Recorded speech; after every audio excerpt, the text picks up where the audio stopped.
ഈ പുഴയും കടന്ന സീരിയലിൻ്റെ ലേറ്റസ്റ്റ് എപ്പിസോഡ് റിവ്യൂ ആണ് പറയുന്നത്. അങ്ങനെ ശാരദയെ കാണാനായിട്ട് ജയബാലൻ വരുന്നുണ്ട്. വന്ന പാടെ തന്നെ അയാൾ ശാരദയോട് ഓരോന്നും പറഞ്ഞു കൊടുത്തു. കാവേരിയെക്കുറിച്ചുള്ള കുറ്റങ്ങളായിരിക്കും പറഞ്ഞു കൊടുക്കുന്നതൊക്കെ. കാവേരിക്ക് എന്നെ തീരെ വിശ്വാസമില്ല ശാരദയെ. ഞാൻ ഇവിടെ എന്തൊക്കെയോ അടിച്ചു മാറ്റിയെന്നൊക്കെ പറഞ്ഞിട്ട് അവൾ എന്നോട് നല്ല രീതിയിൽ ചൂടായി. സത്യം പറഞ്ഞാൽ ഞാൻ അതിന് മാത്രം തെറ്റൊന്നും നിങ്ങളോട് ആരോടും ചെയ്തിട്ടില്ല. ഇന്ന് വരെ ഈ കുടുംബത്തെ സംരക്ഷിച്ചിട്ടേ ഉള്ളൂ. അരവിന്ദൻ പോയെങ്കിലും ആ കുടുംബത്തെ നോക്കുക എന്നത് എൻ്റെ ഉത്തരവാദിത്തം കൂടെയല്ലേ. അരവിന്ദൻ ഉണ്ടായിരുന്നുവെങ്കിൽ ഒരു കാരണവശാലും കാവേരി എന്നോട് ഇങ്ങനെയൊന്നും സംസാരിക്കില്ലായിരുന്നു. ഇത്രയും കാലം അയാൾ ഇവിടെ ഇല്ലാതിരുന്നപ്പോൾ നിങ്ങളുടെ കാര്യങ്ങളൊക്കെ നോക്കി നടന്നതൊക്കെ ഞാനല്ലേ. എന്നിട്ടിപ്പോൾ എന്നോടൊരു ബഹുമാനമില്ലാതെ ഞാൻ പണമൊക്കെ മോഷ്ടിച്ചു എന്നൊക്കെ പറഞ്ഞ് അവൾ എന്നോട് ചീത്ത പറയുകയാണെന്നൊക്കെ കേട്ടപ്പോൾ എനിക്കത് സഹിക്കാൻ പറ്റിയില്ല. ബാലചന്ദ്രൻ്റെ ഈ ഒരു കപടമുഖം കണ്ടുകൊണ്ട് വിഷമം വന്ന ശാരദ പറഞ്ഞു, അയ്യോ ജയബാലേട്ടൻ വിഷമിക്കേണ്ട കേട്ടോ. അവൾ ഇങ്ങോട്ടേക്ക് വരട്ടെ, ഞാൻ അവളോട് നല്ലതുപോലെ ചോദിച്ചോളാം. പിന്നെ അത് മാത്രമല്ല ശാരദേ, ഞാനിപ്പോൾ വന്നത് വേറൊരു കാര്യം കൂടെ പറയാൻ വേണ്ടിയിട്ടാണ്. ഗംഗയുടെ കല്യാണക്കാര്യം. കല്യാണക്കാര്യമോ എന്ന് ശാരദ ചോദിച്ചപ്പോൾ അയാൾ പറയാണ്, അതെ, അവളെ ഇങ്ങനെ നിർത്തിയിട്ട് കാര്യമൊന്നുമില്ലല്ലോ. അരവിന്ദൻ മരിച്ചു എന്ന് കരുതിയിട്ട് അവൾക്ക് നല്ലൊരു ജീവിതം വേണ്ടേ.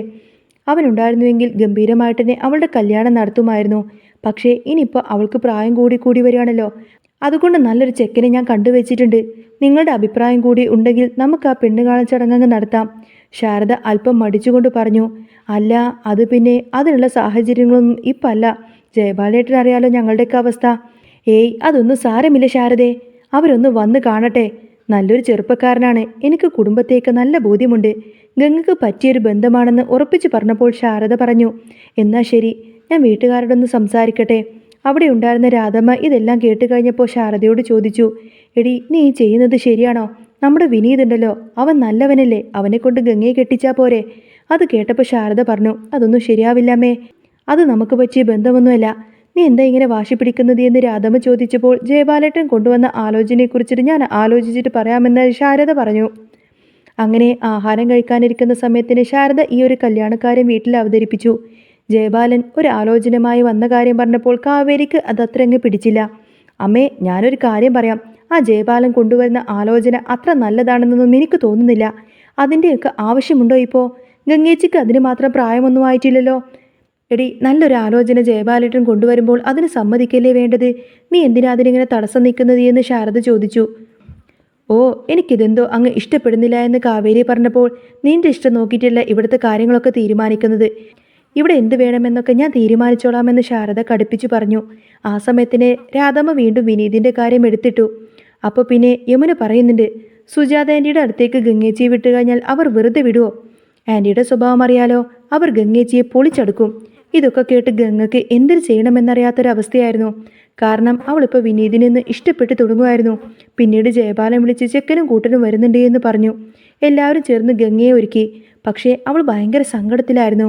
നില ഒരു മാലയുമായി ചെന്നിട്ട് അമ്മ ഇടാൻ പറഞ്ഞതാണെന്ന് പറഞ്ഞപ്പോൾ എനിക്കിതൊന്നും വേണ്ട എന്ന് ഗംഗ വിഷമത്തോടെ പറഞ്ഞു.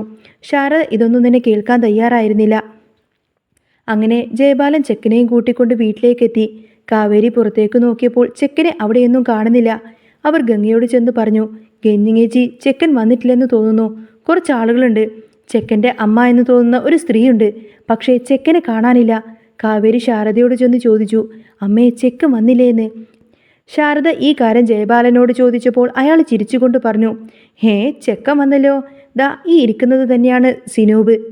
തലയിൽ അങ്ങനെ മുടിയൊന്നൊന്നും പറയാനില്ല. നല്ല കഷണ്ടി, നല്ല പ്രായം തോന്നും, നല്ല വണ്ണവുമുണ്ട്. ഇതൊക്കെ കണ്ടിട്ട് യമുനയും കാവേരിയും ശാരദയും ഒരുപോലെ ഞെട്ടിപ്പോയി. ജയബാലേട്ടാ, ഇതാണോ ചെക്കൻ എന്ന് ചോദിച്ചപ്പോൾ, അതെ, ഇവർ തന്നെയാണ് സിനൂബ് എന്ന് ജയബാലൻ പറഞ്ഞു. അപ്പോഴേക്കും ചെക്കൻ്റെ അമ്മ ന്യായീകരണവുമായി ഇറങ്ങി. ഇവന് പണ്ട് ടൈഫോയിഡ് വന്നപ്പോൾ മുടിയൊക്കെ കൊഴിഞ്ഞു പോയതാണ്. പക്ഷേ സ്വഭാവം തങ്കമാണ്, ഇഷ്ടംപോലെ സ്വത്തുണ്ട്. ഞങ്ങൾക്ക് പെണ്ണിനെ മാത്രം മതി. ഇത് കേട്ട് ദേഷ്യവും സങ്കടവും വന്ന കാവേരി യമുനയും കൂടെ നേരെ ഗംഗയെ അകത്തേക്ക് വിളിച്ചുകൊണ്ട് പോയി. അമ്മേ, ഇതെന്ത് ഭാവിച്ചാണ്? ആ ചെക്കനെ കണ്ടിട്ട് അമ്മക്കൊന്നും തോന്നുന്നില്ലേ? അമ്മയുടെ കണ്ണിൽ എന്താ കാഴ്ചയില്ലേ? ഇതിനാണോ ഗംഗേച്ചിയെ കൊടുക്കുന്നത് എന്ന് കാവേരി ചോദിച്ചു. ഗംഗേച്ചി, ഈ ആലോചന നമുക്ക് വേണ്ട എന്ന് അവർ ഉറപ്പിച്ചു പറഞ്ഞു. പുറത്ത് ജയബാലനും കൂട്ടരും എത്രയും പെട്ടെന്ന് തന്നെ ഈ ഒരു കല്യാണം നടത്തണമെന്നൊക്കെ പറഞ്ഞ് അവിടെ നിന്നും പോയി. ആ സമയത്താണ് വിനീത് അങ്ങോട്ടേക്ക് വരുന്നത്. വിനീത് നീളയോട് ചോദിച്ചു, ആരാ മോളെ ഇപ്പോൾ ഇവിടെ നിന്ന് പോയത് എന്ന്. ഗംഗേച്ചിയെ പെണ്ണ് കാണാൻ വന്നവരാണെന്ന് അറിഞ്ഞപ്പോൾ വിനീത് ആകെ തകർന്നു പോയി. അയാൾക്കൊട്ടും മാച്ചാവില്ല. വിനീതായിരുന്നെങ്കിൽ നല്ല ജോഡിയായേനെ എന്ന് നീള കൂടി പറഞ്ഞപ്പോൾ വിനീതിന് അകത്തേക്ക് പോലും കയറാനാവാതെ ആകെ വിഷമിച്ച് തിരിച്ചു പോവാണ് വിനീത്. വീട്ടിൽ കാവേരി ശാരദയോട് വീണ്ടും തർക്കിച്ചു. അച്ഛനുണ്ടായിരുന്നുവെങ്കിൽ ഒരിക്കലും ഇത് ചെയ്യില്ലായിരുന്നു എന്ന് പറഞ്ഞപ്പോൾ അച്ഛനിപ്പോൾ ഇല്ലല്ലോ, ഞാൻ എന്ത് ചെയ്യാനാണെന്ന് ശാരദ ചോദിച്ചു. ഞങ്ങൾ ഈ ബന്ധത്തിന് സമ്മതിക്കില്ല എന്ന് കാവേരി ഉറപ്പിച്ചു പറഞ്ഞു. ഇതേ സമയം വിനീത് നവീനെ കണ്ട് സങ്കടങ്ങളൊക്കെ പങ്കുവെക്കാണ്. എൻ്റെ എല്ലാ പ്രതീക്ഷകളും പോയടാ എന്ന് അവൻ പറഞ്ഞു കരഞ്ഞു. ജയബാലൻ വീണ്ടും ശാരദയെ വിളിച്ച് സമ്മർദ്ദം ചെലുത്തി. പ്രായം നോക്കേണ്ട, കാശുണ്ടോ എന്ന് നോക്കിയാൽ പോരെയെന്ന് അവരുപദേശിച്ചു. ശാരദ ഗംഗയോട് ചോദിച്ചപ്പോൾ അമ്മയുടെ ഇഷ്ടം പോലെ തന്നെ നടക്കട്ടെ എന്ന് പറഞ്ഞ് അവൾ വിധിക്ക് കീഴടങ്ങി. പിന്നീട് ജയബാലൻ രാജേശ്വരിയെ കണ്ടുകൊണ്ട് തന്നെ കാവേരി വീട്ടിൽ പുതിയ ഹോം സ്റ്റേ തുടങ്ങി ആ ഒരു വിവരം പറഞ്ഞ് വിഷം കുത്തിവെച്ചു. ദേഷ്യം വന്ന രാജേശ്വരി ഹോം സ്റ്റേയിൽ ചെന്ന് കാവേരി ഗസ്റ്റുകളെ സ്വന്തം ഹോം സ്റ്റേയിലേക്ക് വിടുന്നത് കണ്ട് അവളെ ജോലിയിൽ നിന്നും പിരിച്ചുവിട്ടു. പക്ഷേ കാവേരി തളരാതെ തന്നെ അവരെ വെല്ലുവിളിച്ചു. രാജേശ്വരി പിന്നീട് കാവേരിയുടെ ഹോം സ്റ്റേ പൂട്ടിക്കാൻ വേണ്ടിയിട്ട് കുറച്ച് കുടിയന്മാരെയൊക്കെ അങ്ങോട്ടേക്ക് വിട്ടു. അവർ രാത്രി അവിടെ വന്ന് ബഹളമുണ്ടാക്കി. കാവേരിയുടെ മുറിയിൽ വന്ന് മുട്ടിയപ്പോൾ വിനീതിനെയും നവീനെയും വിളിച്ചു വരുത്തി അവന്മാരെ അവിടെ നിന്നും തള്ളി ഓടിച്ചു. ശാരദ കാവേരിയെ കുറ്റപ്പെടുത്തിയെങ്കിലും ഇത് രാജേശ്വരിയുടെ പണിയാണെന്ന് കാവേരിക്ക് മനസ്സിലായിരുന്നു. ഇനി കാവേരിയുടെ തിരിച്ചടിയായിരിക്കും നമ്മൾ കാണാൻ പോകുന്നത്. കാവേരി വെറുതെ ഇരിക്കാനൊന്നും ഭാവമില്ലായിരുന്നു. രാജേശ്വരി വിട്ട ഗുണ്ടകളെ വിനീതും നവീനും ചേർന്ന് കൈകാര്യം ചെയ്തതോടുകൂടി തന്നെ അവൾക്ക് കാര്യങ്ങളൊക്കെ വ്യക്തമായി. പിറ്റേന്ന് തന്നെ അവൾ നേരെ രാജേശ്വരിയുടെ ഓഫീസിലേക്ക് ചെന്നു. അവൾ മുഖത്തു നോക്കി പറഞ്ഞു, താൻ വിട്ട ആ കുടിയന്മാരെ കൊണ്ട് തന്നെ തൻ്റെ ഈ ഹോം സ്റ്റേ പൂട്ടിക്കാനുള്ള തെളിവൊക്കെ എൻ്റെ കയ്യിലുണ്ട്. മര്യാദക്ക് ഗംഗേച്ചിയുടെ കല്യാണമാലോചനയിൽ നിന്നും ജയബാലിനെ പിന്തിരിപ്പിച്ചേക്കണം. കാവേരിയുടെ ഈ ഒരു ധൈര്യം കണ്ടപ്പോൾ രാജേശ്വരി ഒന്ന് പതച്ചു. ഇതേ സമയം ജയബാലൻ ശാരദയെ വിളിച്ച് കല്യാണം ഉറപ്പിക്കാൻ വേണ്ടി ധൃതി വെക്കുന്നുണ്ടായിരുന്നു. സിനൂപിൻ്റെ വീട്ടുകാർ അഡ്വാൻസ് തുകയുമായി അന്ന് വൈകുന്നേരം തന്നെ വരുമെന്ന് അയാൾ അറിയിച്ചു. ഗംഗ തൻ്റെ മുറിയിലിരുന്ന് കരയുന്നുണ്ടായിരുന്നു. വിനീത് ആവട്ടെ തനിക്കിനി ഒന്നും ചെയ്യാനില്ല എന്ന സങ്കടത്തിൽ നാടുവിടാൻ തീരുമാനിച്ചു. എന്നാൽ കാവേരി വിട്ടുകൊടുത്തില്ല. അവൾ സിനൂപിനെക്കുറിച്ച് രഹസ്യമായി അന്വേഷിച്ചപ്പോൾ അയാൾ നേരത്തെ ഒരു വിവാഹം കഴിച്ചതാണ് എന്നും ആ സ്ത്രീപീഡനം കാരണം വീട് വിട്ട് ഇറങ്ങിപ്പോയതാണ് എന്ന സത്യം കണ്ടെത്തി. വൈകുന്നേരം ജയബാലനും സിനൂപിൻ്റെ വീട്ടുകാരും ശാരദയുടെ വീട്ടുമുറ്റത്തേക്ക് എത്തിയപ്പോൾ കാവേരി സിനൂപിൻ്റെ ആദ്യ ഭാര്യയും കൂട്ടിയിട്ട് അങ്ങോട്ടേക്ക് വന്നിരുന്നു. ആദ്യ ഭാര്യയെ കണ്ട് എല്ലാവരും ഞെട്ടിപ്പോയി. സിനൂപിൻ്റെ കള്ളത്തരങ്ങൾ ഓരോന്നോരോന്നായി കാവേരി വിളിച്ചു പറഞ്ഞപ്പോൾ ശാരദക്ക് തൻ്റെ ആ ഒരു വലിയ തെറ്റ് മനസ്സിലായി. അവൾ ജയബാലൻ്റെ കർണത്തിട്ടൊരൊറ്റൊന്നങ്ങ് പൊട്ടിച്ചു. അയാളെയും ആ സംഘത്തെയും അവിടെ നിന്നും ഇറക്കി വിട്ടു. നിശബ്ദരായിരുന്ന ഗംഗയുടെ അടുത്തേക്ക് ചെന്ന് ശാരദ അവളെ കെട്ടിപ്പിടിച്ചുകൊണ്ട് തന്നെ മാപ്പ് ചോദിച്ചു.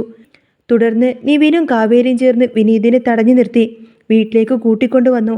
ഒടുവിൽ എല്ലാവരുടെയും സമ്മതത്തോടു കൂടി തന്നെ ഗംഗയുടെയും ഇഷ്ടപ്രകാരം തന്നെ ഗംഗയുടെയും വിനീതിൻ്റെയും വിവാഹം അവിടെ വെച്ച് ഉറപ്പിച്ചു. തൻ്റെ കുടുംബത്തെ തകർക്കാൻ നോക്കിയവർക്ക് മുന്നിൽ തല ഉയർത്തിപ്പിടിച്ച് സ്വന്തം ഹോം സ്റ്റേയുടെ പേര് അരവിന്ദം എന്ന് മാറ്റിക്കൊണ്ട് കാവേരി പുതിയൊരു ജീവിതം തുടങ്ങി. അങ്ങനെ ഈ പുഴയും കടന്ന സീരിയലിൽ ഇനി വരാൻ പോകുന്ന നല്ല സൂപ്പർ അടിപൊളി ത്രില്ലിംഗ് എപ്പിസോഡുകളൊക്കെ തന്നെയാണ് കേട്ടോ. നിങ്ങൾക്ക് ഈ ഒരു ചാനൽ ഇഷ്ടമാവുകയാണെങ്കിൽ സബ്സ്ക്രൈബ് ചെയ്യാനും സപ്പോർട്ട് ചെയ്യാനും മറക്കല്ലേ. നെക്സ്റ്റ് വീഡിയോ ആയിട്ട് ഉടനെ വരാം. ബൈ.